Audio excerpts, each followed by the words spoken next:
આજની મારી રેસીપી તમને ગમી હોય તો સબસ્ક્રાઈબ કરી બેલ આઇકોનના બટનને જરૂરથી દબાવજો. હાલો, જય શ્રી કૃષ્ણ. મારા કિચનમાં આપણું હાર્દિક સ્વાગત છે. આજે આપણે બનાવીશું મોમોસ. એમાં ફાઇનલી મેં એક કોબી ઝીણી ઝીણી સુધારેલી છે. મોમોસમાં કોબી જ મેન ઇન્ગ્રીડિયન્ટ છે. એમાં આપણે નાખીશું 1 કપ ગાજર, એ પણ ફાઇનલી સુધારેલું ઝીણું ઝીણું છે. એમાં નાખીશું અડધો કપ ડુંગળી, એને પણ ઝીણી ઝીણી સુધારીને આપણે રાખેલી છે. એમાં ઉમેરીશું આપણે 1 ચમચી મીઠું.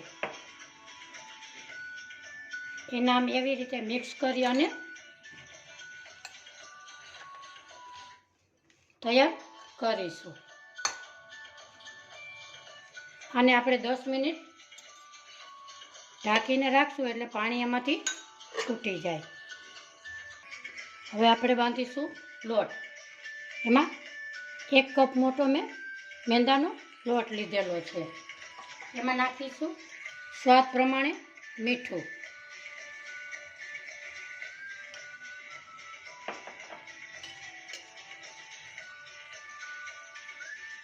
ચાર ચમચી તેલ. એને આપણે લોટ બાંધીશું. આ મોમોસ ખાવામાં ખૂબ જ સ્વાદિષ્ટ લાગે છે. આવી રીતે આપણે ડો બાંધીશું.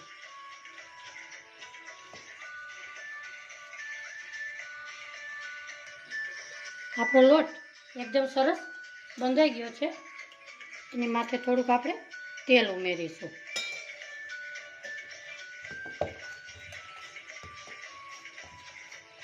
અને કોટનના કપડાથી આપણે ઢાંકી દઈશું. હવે આપણે બનાવીશું ચટણી. અહીંયા ગેસ ઉપર એક પેન મૂકેલી છે. એમાં 2 કપ પાણી નાખેલું છે. એમાં 7 થી 8 લાલ સૂકા મરચાં નાખીશું. એને 2 મિનિટ પકાવવા દેશું. 2 મિનિટ થઈ ગઈ છે. એમાં નાખીશું આપણે 2 થી 3 ટમેટાં.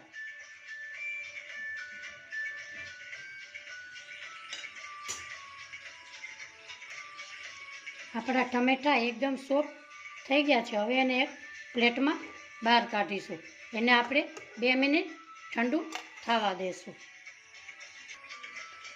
આપણા ટમેટાં એકદમ સરસ ઠંડા થઈ ગયા છે. હવે આપણે આવી રીતે એની સ્કીન કાઢીશું.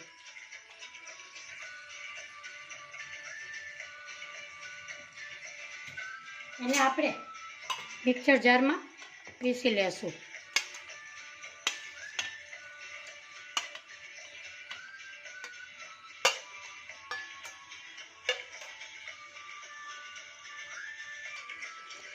આપણે મિક્સર જારમાં એકદમ સરસ સ્મૂથ પીસાઈ ગયું છે. હવે આપણે ગેસ ઉપર એક પેન મૂકેલી છે. એમાં 2 ચમચી તેલ ઉમેરીશું.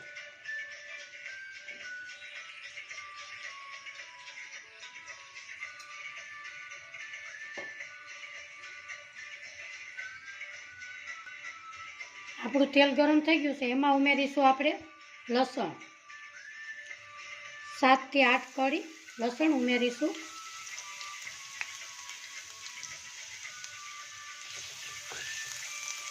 આદુના કટકા.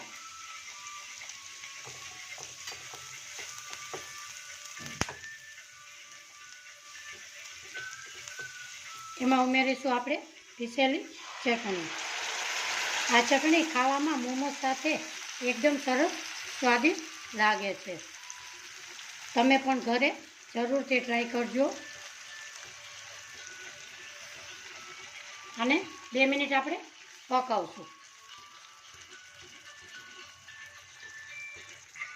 આપણું તેલ એકદમ છૂટું પડી ગયું છે. એમાં ઉમેરીશું આપણે સ્વાદ પ્રમાણે મીઠું,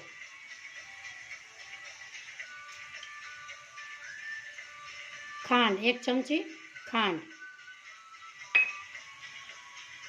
એક લીંબુ, tomato ketchup, dark soya sauce,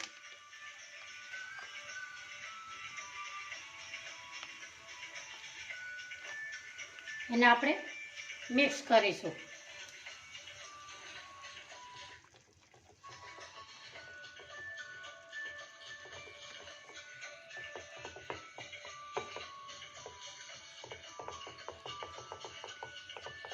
આપણી ચટણી અહીંયા સરસ મસ્ત રેડી છે.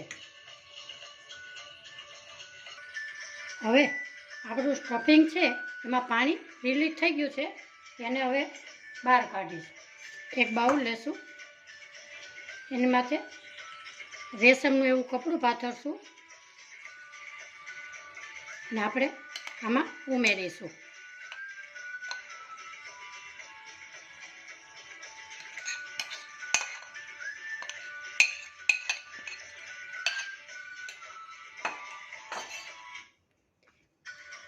એને આપણે એકદમ પાણીને નીચોડીને કાઢી લેશું.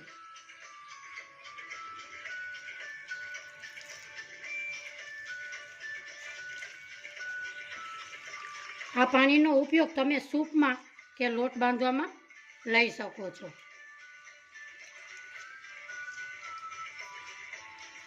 આપણે એકદમ પાણી નિતારી લીધેલું છે.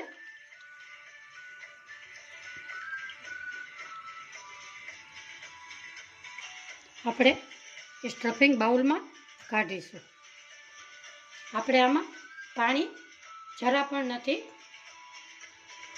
એમાં ઉમેરીશું આપણે લસણ 7 થી 8 કળી નાના નાના ટુકડા કરેલા છે.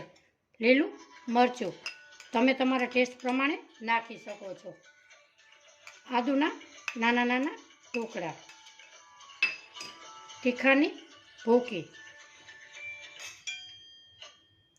અને ધાણા ભાજી. એને આપણે બધું સ્ટફિંગને મિક્સ કરીશું.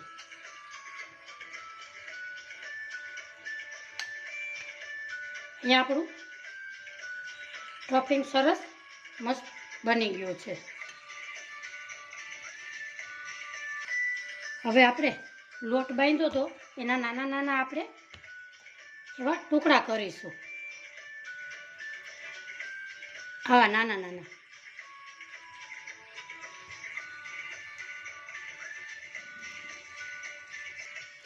આપણા બધા નાના નાના પીસ કરી લીધા છે. હવે આપણે વણીશું. હવે મેં એક નાનું ગોયણું લીધું છે, એને હવે આપણે પતલી રીતે વણીશું. આજની મારી રેસીપી તમને ગમી હોય તો પ્લીઝ લાઈક ને શેર ને સબસ્ક્રાઈબ કરવાનું ન ભૂલે. તમારા ફેમિલી મેમ્બર્સમાં તમે જરૂરથી શેર કરજો. આવી રીતે આપણે વણીશું. એમાં ભરીશું આપણે સ્ટફિંગ.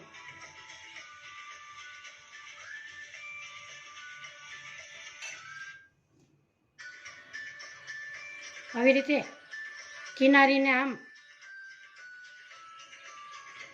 વાળતી જવાની અને જોઈન્ટ કરતી જવાની.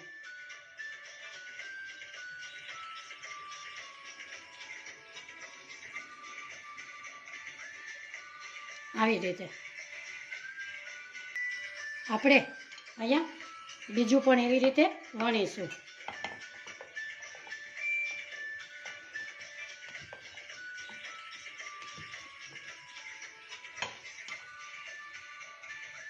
એમાં ભરીશું સ્ટફિંગ.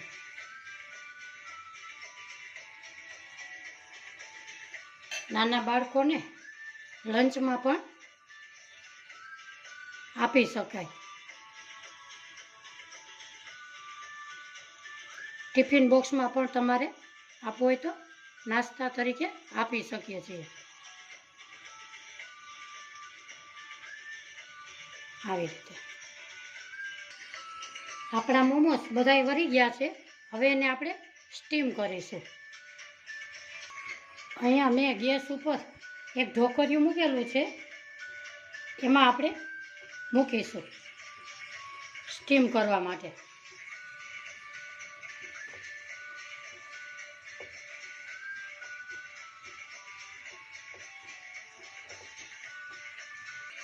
આપણા બધા મોમોસ મુકાઈ ગયા છે. વચ્ચે વચ્ચે થોડી થોડી જગ્યા રાખવાની છે. આને આપણે 10 થી 12 મિનિટ રહેવા દેશું. આપણે 10 થી 12 મિનિટ થઈ ગઈ છે. હવે ઢાંકણ ખોલીશું. વાવ, આપણા મોમોસ સરસ થઈ ગયા છે. હવે આપણે સર્વ કરીશું.